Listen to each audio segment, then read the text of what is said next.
Hey, my name's Galen Tate. Let's talk Conan. I just have to say right off the bat, the Oscars was amazing. I'm honestly not the biggest movie person, and I entirely went into this just sort of for Conan. But I also found myself appreciating the categories that I didn't realize they had, and I loved how they spent time to pursue names and hard work of those of cast and crew. I thought that was a really nice touch, and I'm not sure if they do that every year, but I hope they do, and I hope they continue on doing so. But, to what we're really here for, the man himself, Conan O'Brien. I'm not sure what took so long to get him to host the Oscars. He seems like such the perfect fit.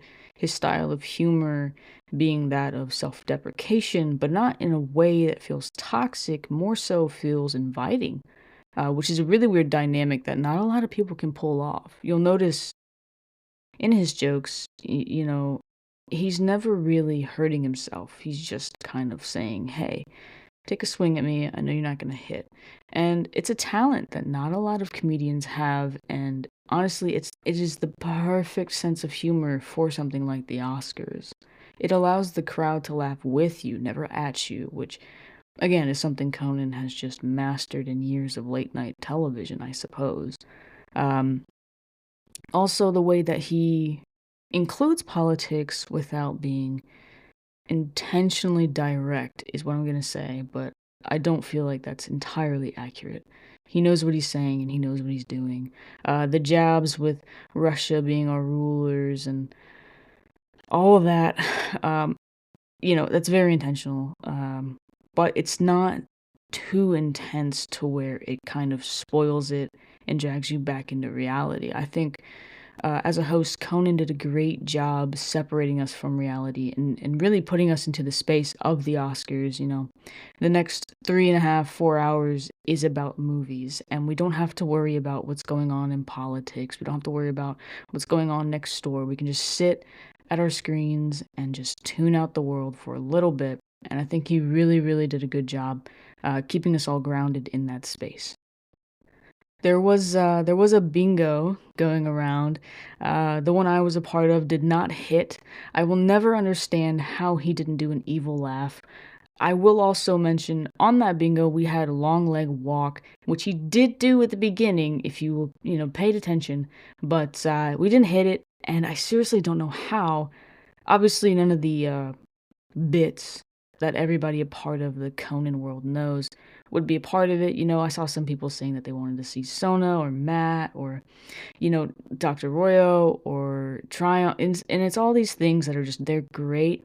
They're Conan, but they're not for the Oscars. They're not for the general public.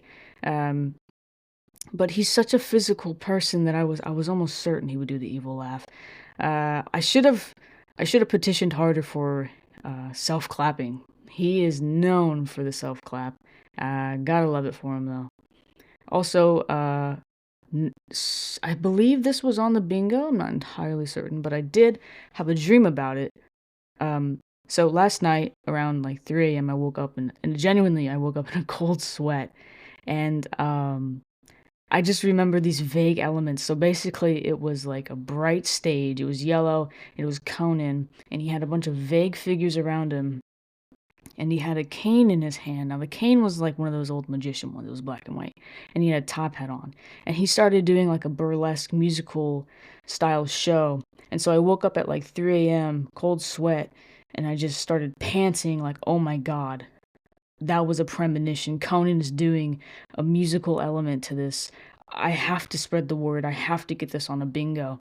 And so lo and behold, imagine my surprise 5, 10 minutes into the show, and he actually just randomly whips out the musical number. It felt amazing, but it felt awful because why did I have to have a premonition about that? Why can't I have cool premonitions about like world events? Why are mine just related to Conan O'Brien? It's not very helpful. I'm never gonna see the man. I can't tell him if hey, I saw you got in a car crash. I can't fucking tell him. I'm never gonna see the man. So maybe that's something I'll work on. Maybe that's a personal problem. Back to the bits element. I think it makes sense that he didn't include a lot of it. I mean, it doesn't really fit. It's not about Conan. No matter how much his fans or I wanted it to be about Conan, it really wasn't. And he really kept that dividing line quite clear and quite simple. We're here for the people and for the movies, for the business. We're not here for Conan. I totally get it and I respect it. I do wish, though, he had done the fucking evil laugh. 30 years of late night television or audio, whatever you want to call it. 30 years of entertainment industry. Every single night he's done the evil laugh. The one night I need him to. The one night I need that man to do a silly little laugh. And he doesn't fucking do it. God damn it, Conan. You know what? I hope I do meet you, Conan. I hope I meet you so I can yell at you because you completely ruined my Oscars bingo. I had it all lined up. It was perfect. And all you had to do was fucking laugh. The one. Anyways, I had a really great time watching the Oscars. Like I mentioned earlier, I was watching it with a couple of people. We were kind of in a Discord, and I was watching it on Hulu, and we were all reacting and interacting together. And it was such a fun time. I think a lot of us forgot that TV and movies, it's not just about yourself. You can enjoy it with other people. It's kind of the point of them, actually. And so I really loved when Conan did the pre-recorded bit where take 800 iPhones and tape them together, and he just recreates the idea of a movie theater. I thought that was really funny. And it is true, movie theaters are dying as a result of COVID, and I'm also going to say as a result of the economy and laziness. It's not as easy to get to the movies as it used to be. I will give that to the general public, but there are so many like ma and pop owned theaters that do like $5 Tuesdays, and it's like, have a day out, go catch a matinee if you don't have work, go catch an evening show if you want to go out with your friends. I mean, I'm totally for supporting the movie theater business. I think that some things can be streamed, but a lot of good things need to be seen in the theater. If I had never seen Oppenheimer in the theater, it probably wouldn't even be in a top 3 movie position for me like it is now. And hear me, it rotates, so it's top 3 now, tomorrow it might not be. But, if I hadn't seen that in theaters, I would have never watched it on DVD. I would never buy it on Amazon. I would never buy it physically to hold. I would never have bought the script. Some things have to be seen in the movies. And I'm really glad that actually became a theme throughout the Oscars somehow, through all the acceptance speeches and that bit Conan produced. The only real gripe I had related to the Oscars, and this has nothing to do with Conan, maybe it does actually, was Adrian Brody taking 20 hours to say thank you to, 11 billion people, refusing to get off the stage, the music counting on him twice. The way that this correlates to Conan is that he should have been Lithgowed. He really should have been Lithgowed. He was on his 13th page. I was on my 13th reason. He should have been Lithgowed off the stage immediately. It would have been so funny. And honestly, that's where I thought it was headed. I thought that he and Conan had somehow collaborated on, hey, who wants to get Lithgowed? And Brody was like, I'll do it. But no, it was literally just an hour and a half of pain. So that was really cool. Thanks, Brody. I can't imagine Conan comes back, though. I really can't. To me, this feels so much like a one and done. I did it. Everybody loved it. Move on to the next thing. I feel like Conan really hit a sweet spot there. And I would love for him to come back, but also I would prefer he didn't. I think he's really managed to cement himself in Oscars history in the sense of being a host. It's hard to elaborate on that, but if you understand it, you understand it. Some things, you strike gold on, and instead of just mining and mining and mining, you just let the gold be. You put a rope around it, you make sure nobody else touches it, and you just say, this is where the gold is. This is our reserve. If we ever get into trouble, we go here. But we don't use it up immediately. We don't ship it out. We don't mine it. We don't mill it. We just let it be. And I think that's the perfect analogy for what has to happen for Conan and the Oscars relationship. We just need to let it be. We can't beat this horse till it's dead. I'm sure Conan would be able to produce great Oscars content consistently, however many times they asked him to. But I just feel like it wouldn't be nearly as special. And at the end of the day, whether we like it or not, Specialty is a part of the equation of fun and enjoyment. And so when things get repetitive and, we start seeing the same faces, we want change. And I mean, it kind of bleeds into how Conan stopped having his talk show to begin with. I mean, there was a gradual decline if you watch it, in how he sort of handled it. Different set, no desk, shorter format. And then he just quit it altogether. It was time. And now he has his podcast, which is doing amazing. And honestly, I don't know how he would ever feel the need to move on from that. But he also has Conan O'Brien Must Go, where he's constantly traveling. And I don't know how Conan would ever move on from that. But I also, in my naivete, didn't know how Conan would move on from a talk show. So I want him to stay where he is for a little bit longer and not have to worry about getting sidetracked and side quests thrown at him left and right. Come host this, come do that.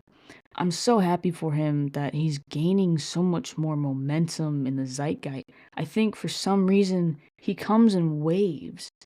He should be a constant figure, but he's almost like a little toy that like I can just keep on my shelf. And whenever somebody comes in my room, I'm like, oh, that's Conan. And no other questions, just oh, he looks cool. That's kind of how I feel about him.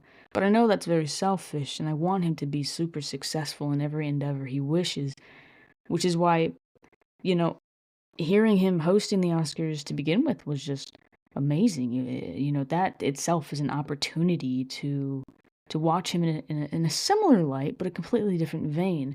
As mentioned earlier, it's not about him. It's really not. He's hosting, but his job as host is to make you stick around for the boring bits. Where unlike on his shows, his job was to entertain constantly and consistently.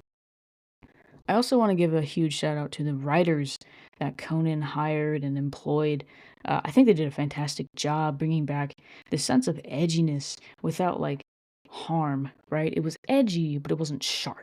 Nobody got hurt, nobody was punished, nobody was in pain. But you could feel some sort of dark grit, which I think is Conan's natural light. I think he does great dark humor, but I think he's been limited to not do great dark humor because dark humor doesn't really sell well. So having those little personality blemishes just kind of sift through the filter was absolutely wonderful, and it made the Oscars worth watching completely through. I'm an avid Twitter user, and I noticed as well a lot of people seem to recognize this. This wasn't, you had to be a lifelong Conan fan to pick up on who he is and what he does. A lot of people immediately appreciated him.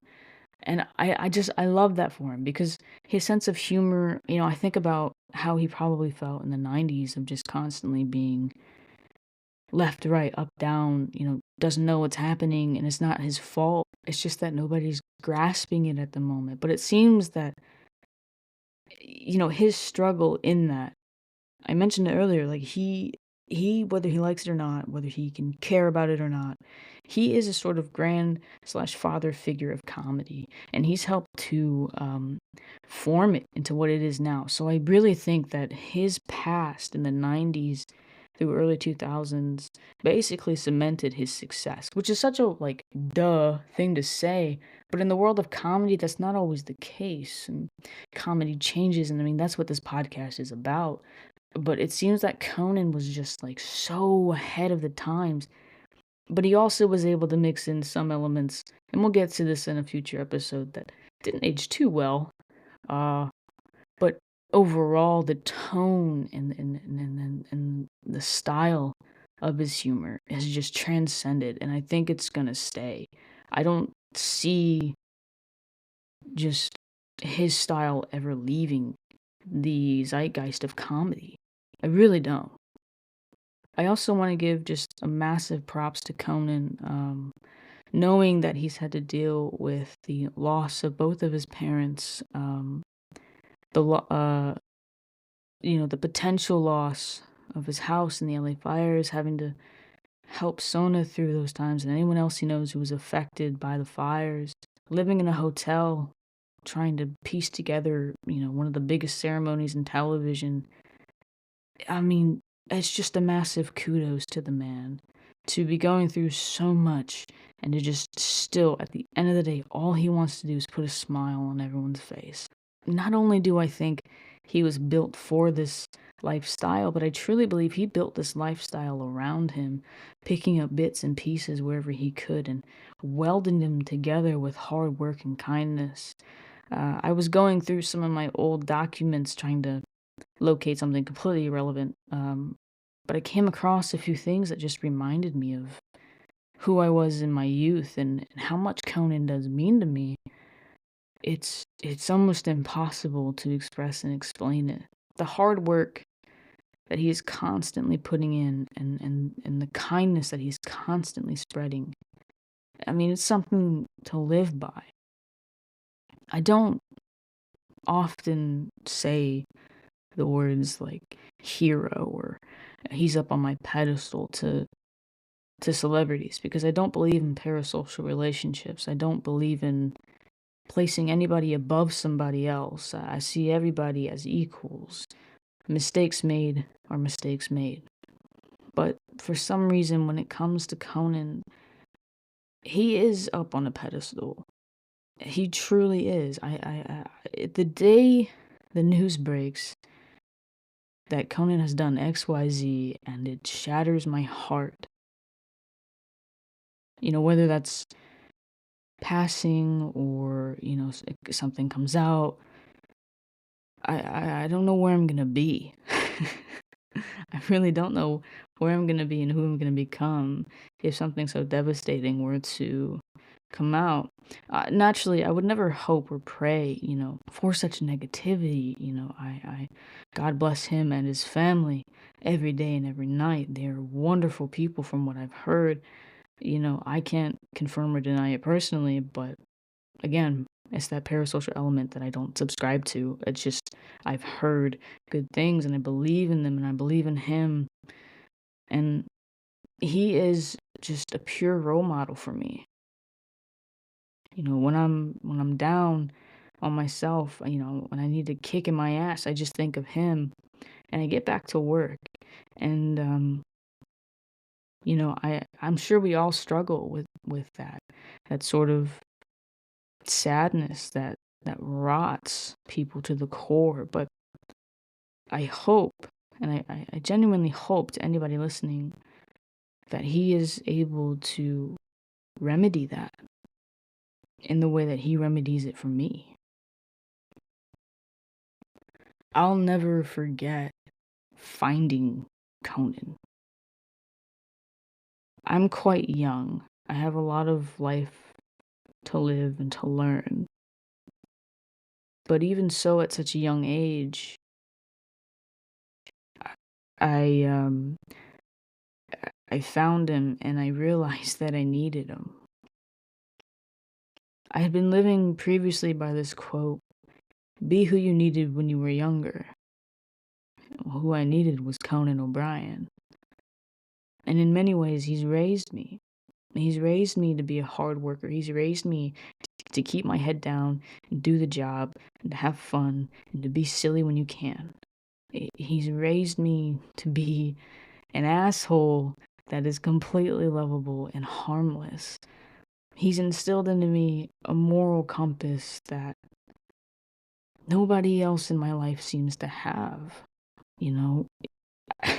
I don't subscribe to parasocial relationships, but that man has raised me.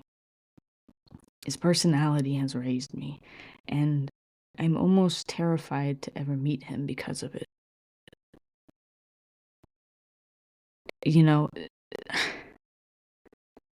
So to watch him from afar is the most fun a girl can have. Genuinely. Seeing him hosting the Oscars, seeing him on his old TV shows, hearing him on his podcast, that's all I've ever needed. That's probably all I ever want. I hope that you guys enjoyed the Oscars, not just for Conan, but for everybody who put work into it. I found that the clothing was beautiful. I found that the stage, I thought that was really transformative what they did with the space. Funny little little side note, little tangent, little change of attitude. So I went to LA. When did I go to LA? A few weeks ago, maybe like a week or two ago. And it was for a convention because I'm a fucking loser. And so I'm walking with my friend, and I noticed some rigging, and I'm like, oh, what is all this? And she has no clue, so I'm like, whatever. So we walk by, we go. I catch the name of the building it's outside of, and I'm like, oh, that's cool. Oh, never go in there, so it doesn't matter to me. And so I come back home from my trip, and I think it was 2 days ago. So it would have been February 28th. I see a post, and it's Conan rolling out the red carpet, laying on it, that whole photo shoot, which was really funny. And I look across, and I'm looking at it, and I'm looking across the street from within the photo, and I'm realizing I was there, and I'm realizing I was watching the fucking Oscars being built up from the ground, had no clue, and just decided to walk through like it wasn't something I was anticipating for the last few months, like a fucking idiot. And it's not even the first time I've done something like that. I have a complete track record of accidentally ignoring some of the most important things in my life because at the moment I just can't process it. So I text my friend. I'm like, "Hey, do you remember when we walked past the Dolby Theater and we noticed that rigging? We had no clue what was up. She knows the fucking Oscars, by the way." And she hits me back and she's like, "You're us and not noticing important things." And it's just my fucking life, dude. It's just my life. That's who I am. It's who I'll always be. But the one thing I've never missed, is a day to be thankful. Is a day to be kind, and is a day to appreciate what I've been given. I haven't always been given the most, but I've always been given, the best attitude. It's a fucking lie. I have a very shit attitude on life. I just wanted to be positive for a second. In conclusion, this Oscars, it was really fun. It was really, really, really fun. I'm so glad he did it, and I hope to God he never does it again. I think that's gonna be it for tonight. Thank you so much for talking, Conan. Peace out.